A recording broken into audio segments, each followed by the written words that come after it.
it's Rebecca with Ray Nail Studio, and today we are starting our Pedicures for Beginners series. It is a new series on my channel because I love doing pedicures and I feel like there is a lot of misinformation when it comes to pedicures.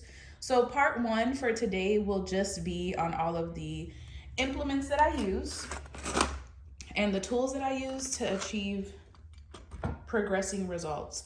All of my clients tend to see changes in their feet within the first month.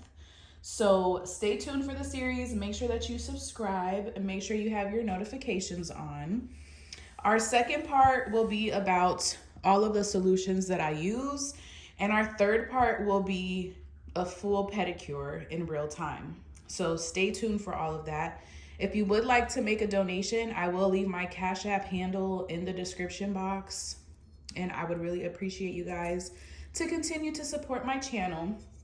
So the first thing we're gonna get into are the tools that I use, the tools that you are going to need. Okay, first things first, we have these ceramic bits. So I do use these with my e-file. It doesn't matter which e-file you have, just as long as it's powerful and good quality.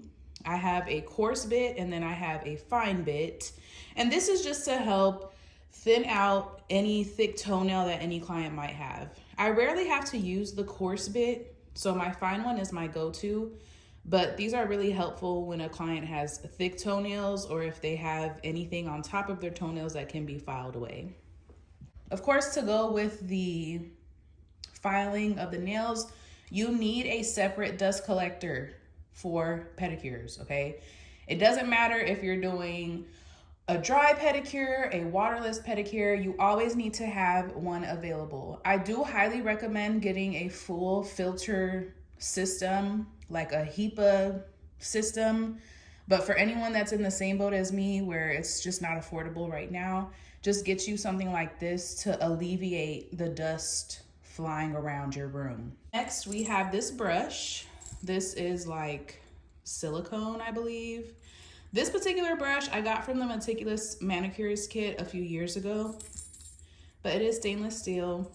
And this is just to apply callus remover, which we will talk about in our next video. To trim the toenails, I do use nippers. I do not use traditional nail clippers because that weird angle that they have, it's not really helpful for clients that have pincher nails or thick toenails. So I always opt for a nipper instead of nail clippers. Now for the foot files, I only use two different types. You should only be using these types of files when doing pedicures. You don't want the paddle that looks like a cheese grater, and you don't want to use those cheap purple or yellow pumice stones that you get in the little sample kits. Do not use those. It's a waste of time and money. So you should either be using a serrated file. It doesn't have any holes in it. It's just to help the skin roll off. Or you can use this file here, which has these replaceable sanding files. This is really gonna help if a client just has a dry skin accumulation. These are the only type that you should be using. This is fairly inexpensive. On Amazon, you can get these as well. Next, we are going to talk about our cuticle pushers. I always opt in for an angled cuticle pusher. See here.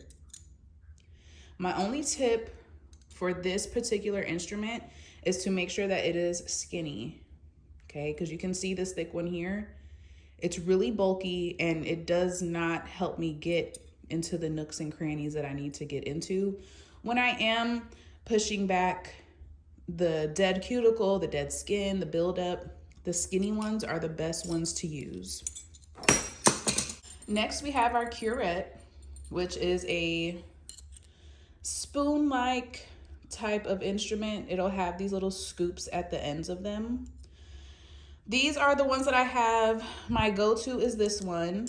Obviously, it's the thinner option and it just gets in between the nail and the skin a lot easier than this one would. So this one does have a little bit of girth on it, but either one will work. As long as you're gentle with your clients, that's all that matters. Lastly, we have a nail rasp. Now this item I don't use regularly. I never really have a need for it. But basically it's just gonna have these ridges here for you to go in and grab debris or dead skin, dog hair, things like that. Lastly, I have a buffer and then of course a file. So the buffer is generally to clean up any dead skin or cuticle prior to polishing, and of course smooth over the nail. And then these are two different grits, and these are just to help shaping. And of course, if you need to take anything down without using an e-file, you can use this one. So this is the 120-40 grit, and I generally use this particular file to shape nails that are brittle. Since they're already breaking down, I don't want to break them more. So this is a really good grit for shaping. And then this one is the 100-180. This one is good for if you do acrylic toes, or like I said, if you need to get any, thick toenails down a little bit. But this is a good option for that as well. So that is it for the first part of the series, is all of my implements. If you have any questions, feel free to leave them down below. And also make sure that you're subscribed. Again, my name is Rebecca. Follow me on Instagram at BeccaB_, and I hope to see you soon.